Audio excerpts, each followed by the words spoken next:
आज लेकर आए हैं अर्ध पारगम्य झिल्ली, यानी क्लास 12 का केमिस्ट्री है विलयन। यानी इसमें टॉपिक है हमारा अर्ध पारगम्य झिल्ली। देखिए अर्ध पारगम्य झिल्ली क्या होता है, यानी ऐसी झिल्ली यानी जिसमें से विलयन को प्रवाहित करते हैं तो विलयन का एक घटक यानी निकल जाता है, यानी उस झिल्ली से विलयन का एक घटक निकल जाता है और दूसरा घटक यानी नहीं निकल पाता, यानी दूसरे घटक के जो कण होते हैं वह नहीं निकल पाते हैं, तो उस झिल्ली को कहा जाता है अर्ध पारगम्य झिल्ली। जैसे देखिए मान लेते हैं कि यह अर्ध पारगम्य झिल्ली है, अर्ध पारगम्य झिल्ली। यह अर्ध पारगम्य झिल्ली है तो हम जानते हैं कि कोई विलयन जो होता है इसके दो घटक होते हैं, यानी विलयन के दो घटक हैं, यानी विलेय प्लस विलायक, यानी विलेय प्लस विलायक यानी विलयन बनता है। जब विलयन को हम अर्ध पारगम्य झिल्ली से होकर गुजारते हैं, ठीक, तो इस विलयन का एक घटक तो निकल जाता है, यानी अर्ध पारगम्य झिल्ली से यानी निकल जाता है एक घटक यानी विलायक। विलायक के कण होते हैं वह अर्ध पारगम्य झिल्ली से निकल जाते हैं, लेकिन विलेय के कण यानी विलेय के कण यानी अर्ध पारगम्य झिल्ली से नहीं निकल पाते हैं, तो इस झिल्ली को कहा जाता है अर्ध पारगम्य झिल्ली। यानी ऐसी झिल्ली, इसका डिफिनीशन देंगे, परिभाषा देंगे कि ऐसी झिल्ली जिसमें से यानी विलयन को प्रवाहित किया जाता है, यानी ऐसी झिल्ली जिसमें विलयन को प्रवाहित किया जाता है तो विलायक के कण निकल जाते हैं लेकिन विलेय के कण नहीं निकल पाते, तो ऐसी झिल्ली को कहा जाता है अर्ध पारगम्य झिल्ली। जैसे अर्ध पारगम्य झिल्ली में आता है प्याज का छिलका, यानी प्याज के छिलके जो होते हैं अर्ध पारगम्य झिल्ली में आते हैं। प्याज के छिलके हो गया, अंगूर हो गया, या कोई फल हो गया, या अंडे के जो झिल्ली होती है वह भी अर्ध पारगम्य झिल्ली होती है। आमाशय हो गया और आंत के जो यानी दीवारें होते हैं वे भी अर्ध पारगम्य झिल्ली होते हैं। यानी कुछ कृत्रिम झिल्लियां होती हैं जो कि कॉपर फेरोसाइनाइड झिल्ली होती है, यह कृत्रिम झिल्ली होती है। इसका प्रयोग हम प्रयोगशाला में यानी परासरण के लिए करते हैं।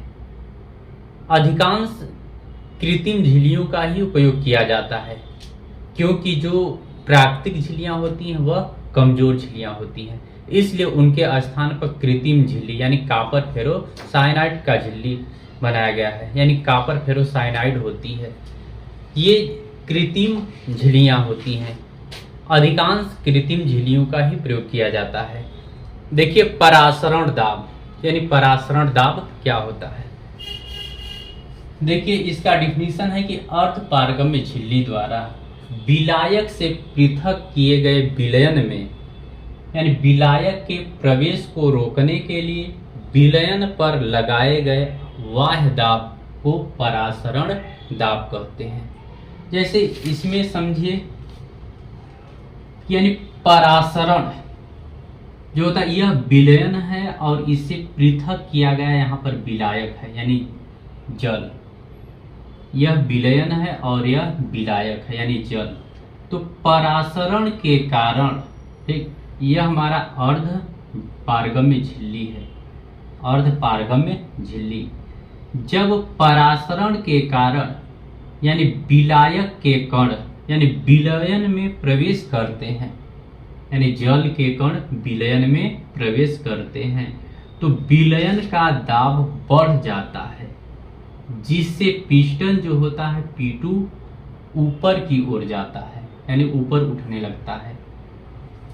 जब परासरण के कारण विलायक यानी जल के कण विलयन में प्रवेश करते हैं यानी परासरण के कारण अर्धपारगम्य झिल्ली से जो परासरण होता है तो विलयन यानी विलायक यानी जल के जो कण होते हैं विलयन में प्रवेश करते हैं। तो विलयन में प्रवेश करते हैं तो विलयन का दाब बढ़ जाता है।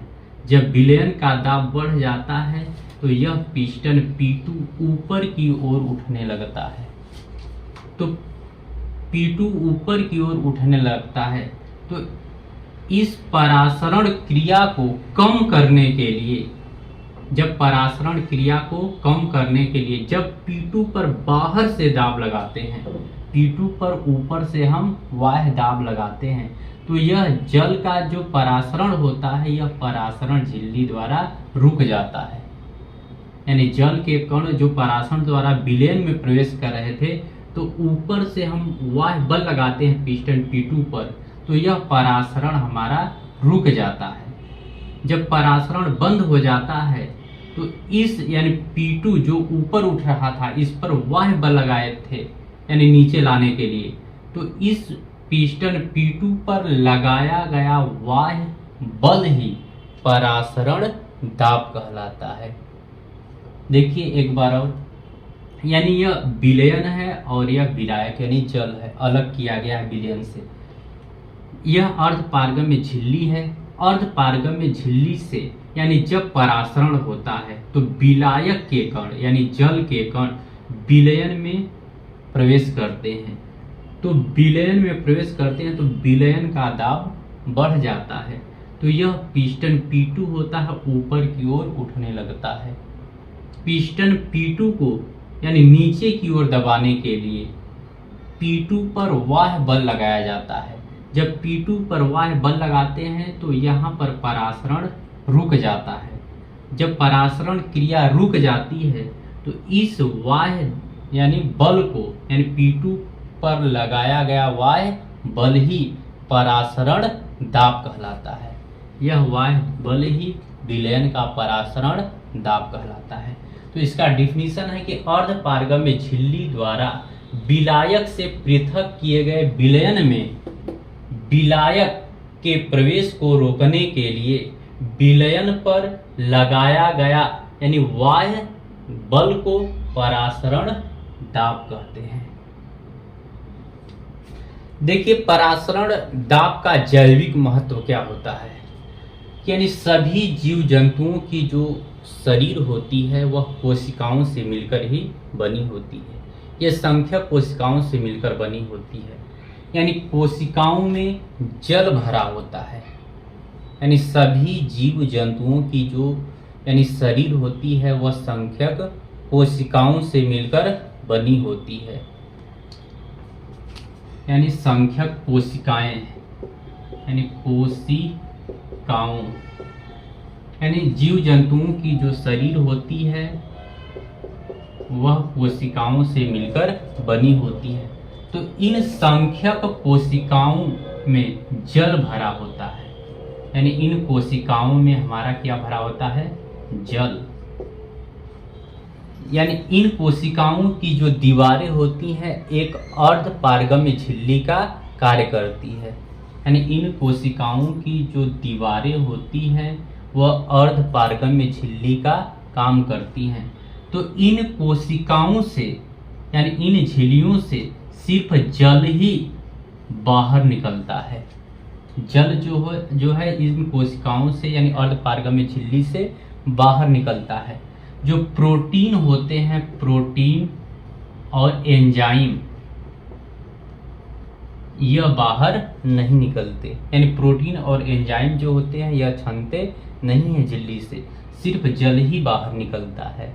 जैसे कि जब पेड़ पौधे जो होते हैं तो हम पानी डालते हैं, तो पानी डालते हैं जमीन से, तो जमीन से यानी पानी जाता है उनके तन यानी जड़ में, और जड़ से पानी जाता है तना में।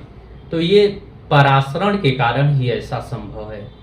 जैसे कि अभी हम बताए हैं कि सभी जीव जंतुओं का जो शरीर होता है असंख्य कोशिकाओं से मिलकर बना होता है और इन कोशिकाओं में जल भरा होता है।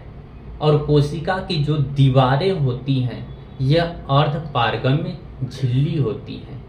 यानी कोशिकाओं की जो दीवारें होती हैं या अर्धपारगम्य झिल्लियाँ होती हैं, इन अर्धपारगम्य झिल्लियों से सिर्फ जल ही बाहर छनते हैं, यानी जल ही बाहर निकलता है।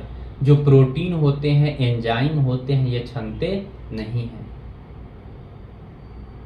तो अर्धपारगम्य झिल्ली का यह हमारा जैविक महत्व है। देखिए परासरण दाब के नियम, यानी परासरण दाब के 3 नियम हैं। पहला है बायल वांट हाफ नियम, दूसरा है चार्ल्स वांट हाफ नियम, तीसरा है आवगाड्रो वांट हाफ नियम। देखिए हम लोग पढ़ेंगे सबसे पहले कि बायल वांट हाफ नियम, यानी पहला है बायल वांट हाफ नियम। देखिए बायल वांट हाफ नियम में, यानी इसमें स्थिर को यानी ताप को स्थिर रखा जाता है, यानी इसमें ताप को स्थिर रखा जाता है। तो लिखेंगे स्थिर ताप पर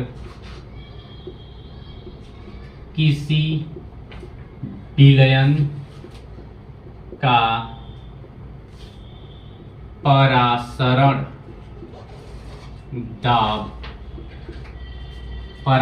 दाब विलयन की सांद्रता के समानुपाती होता है, समानुपाती होता है। यानी बायल वांट हाफ नियम में है कि ताप को स्थिर रखा जाता है। तो यानी स्थिर ताप पर किसी विलयन का परासरण दाब विलयन की सांद्रता के समानुपाती होता है।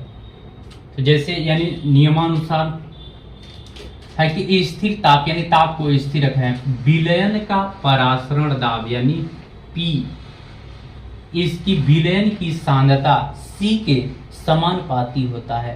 तो यदि मान लेते हैं कि परासरण दाब P है और विलयन की सांद्रता C हो, तो यदि परासरण दाब P तथा विलयन की सांद्रता C हो तो यानी तो परासरण दाब P यानी परासरण दाब P विलयन की सांद्रता के समानुपाती होता है। तो P इज प्रोपोर्शनल C है विलयन की सांद्रता, यानी परासरण दाब विलयन की सांद्रता C के समानुपाती होता है। तो P इज प्रोपोर्शनल, यहाँ पर C है तो C सांद्रता यानी सांद्रता होता है मोल प्रति लीटर में, तो C को लिख सकते हैं 1/V, अर्थात P बराबर यानी इस प्रोपोर्शनल को हटाने के लिए कोई नियतांक ले लेते हैं K, यानी हो जाएगा गुणे 1/V, अर्थात P V बराबर K, जहाँ के स्थिरांक है, जहाँ के स्थिरांक है, यह हमारा सूत्र है, यानी पी भी बराबर के।